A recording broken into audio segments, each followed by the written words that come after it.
You ever hear the saying, "The sea doesn't care how old you are"? It's true. Whether you're 25 or 75, out there on the open water, the rules are the same. And they're written by the wind and the waves, not by us. Now, don't get me wrong, I've got nothing but admiration for sailors over 60 chasing their dream of sailing around the world. I'm one of them.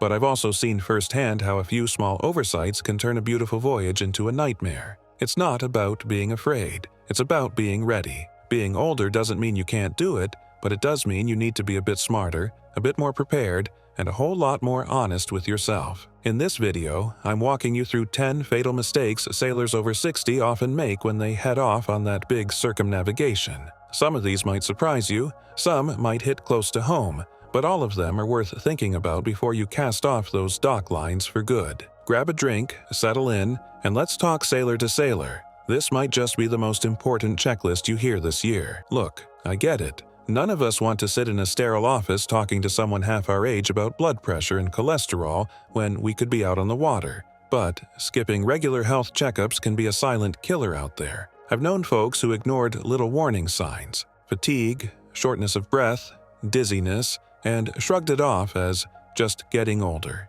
Then, halfway across the Pacific, they found themselves in a real crisis with no help for hundreds of miles. The ocean doesn't give you a break because of your age. You got to go into it in the best shape possible. A routine checkup before a long passage can catch things early: heart conditions, blood sugar issues, even vision problems.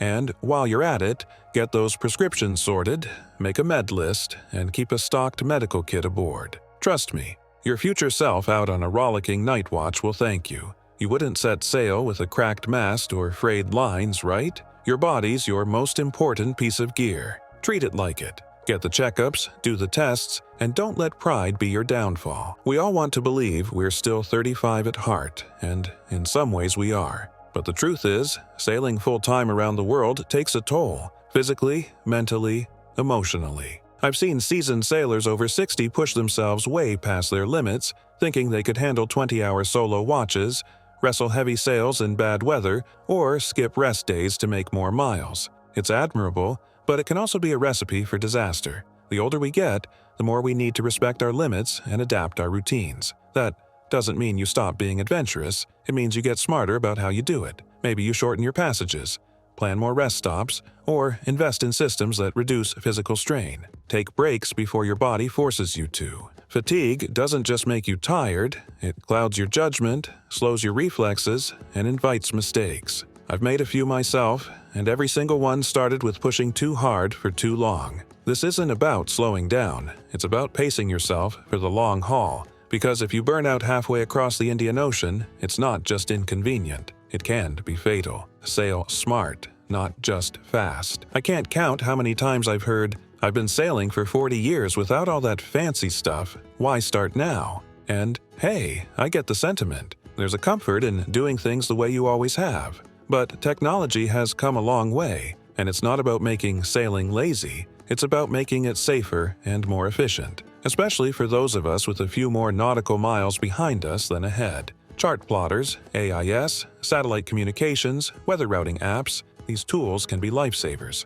literally. I met a guy last year off the coast of Portugal who avoided hitting a container ship in thick fog thanks to AIS. Without it, he might not have made it back. Learning the ropes on new tech doesn't take away from your seamanship, it adds to it. The key is to integrate it with your old school skills, not replace them. Don't wait for a crisis to regret not knowing how to use your gear. Practice when the sun's shining, test the systems regularly, and stay curious. The tech isn't perfect, but it's a powerful ally, and at our age we can use all the allies we can get. Autopilot systems are a gift. They let you eat, rest, fix things, and even enjoy a sunset without being chained to the helm.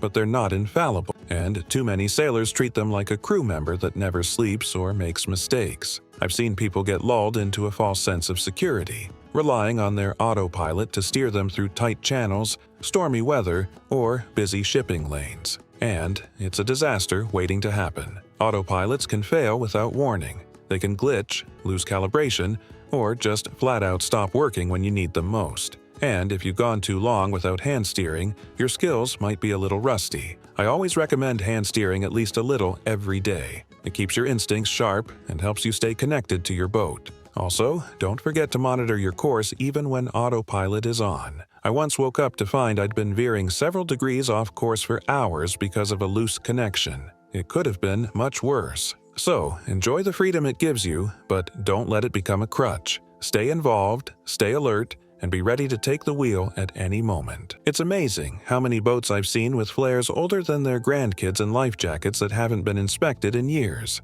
I get it.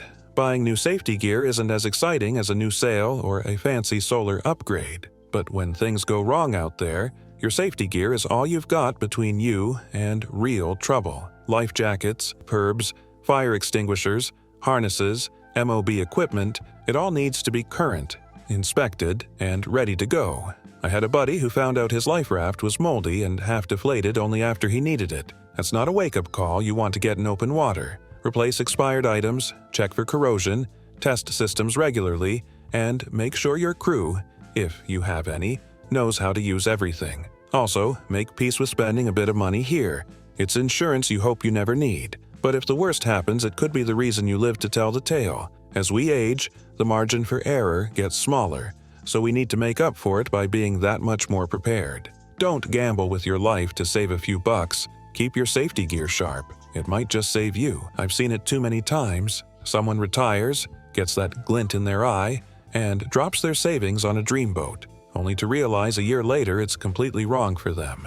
At our age, the wrong boat isn't just inconvenient. It can be dangerous. Maybe it's too big to handle solo, or too light to ride out a storm, or just too damn uncomfortable for the long haul. Whatever the case, picking the right boat is absolutely critical. Comfort becomes more important the older we get. You want a boat that handles well, yes, but also one you can live on without feeling like you're constantly climbing a jungle gym. Can you reef the mainsail without throwing your back out? Can you sleep well during passages? Is there enough storage for medication, food, tools? All these little details add up to your quality of life at sea. I always say, don't chase the fastest or the fanciest. Look for what suits your actual needs, your physical ability, and your sailing plans. And don't be afraid to downsize. Sometimes less is more, especially when it means you stay in control and enjoy the ride. The right boat should feel like a partner, not a challenge. Insurance might not be a glamorous topic, but let me tell you, it's one of those things you only miss when it's too late.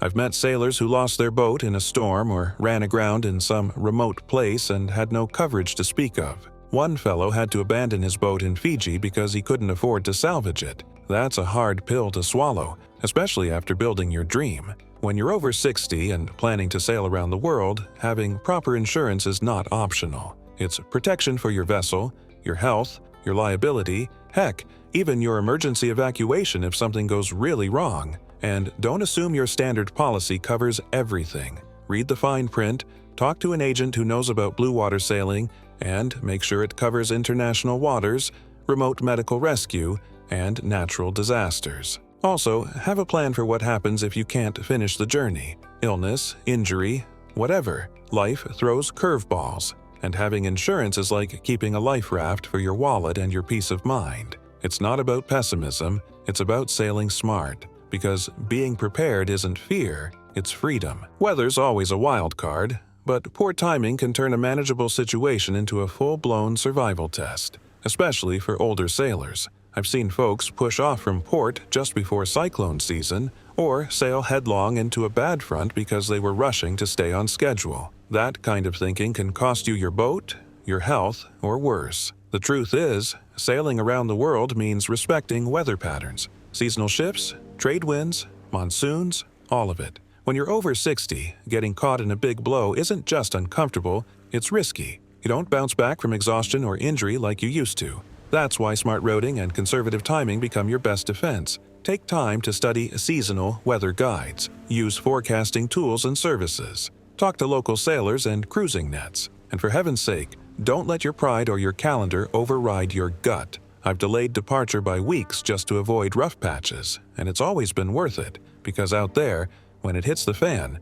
there's no shame in hiding behind a reef with a cold beer while the storm passes. Better late than lost. I know, maintenance isn't the most exciting part of sailing, but skipping it can be deadly, especially on long passages. At our age, there's a temptation to let little things slide. Maybe you don't want to crawl into the engine bay again, Or maybe that small leak doesn't seem like a big deal, but small issues snowball fast at sea, and once you're out of reach of help, you're on your own. I once sailed with a guy whose steering cable snapped 200 miles offshore, all because he hadn't checked for wear in over a year. It turned what should have been a pleasant crossing into a real mess. Stuff like that can be avoided with regular inspections, proper servicing, and sticking to a maintenance schedule.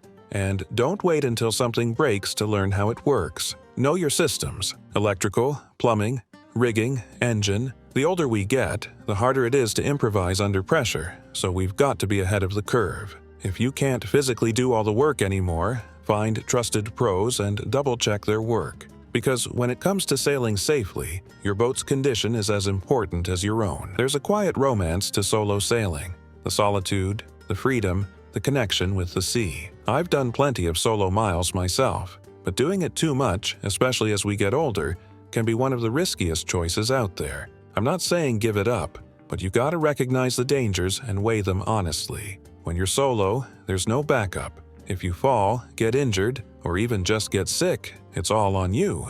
And the truth is, as we age, our balance gets shakier, our reflexes slower, and our body's more prone to wear and tear. It's not weakness, it's just biology. I've heard too many stories of solo sailors in their 60s or 70s falling overboard or suffering a medical issue and not making it. Having a buddy aboard, even just for the rough stretches, can be a game changer. You don't need to give up solitude entirely.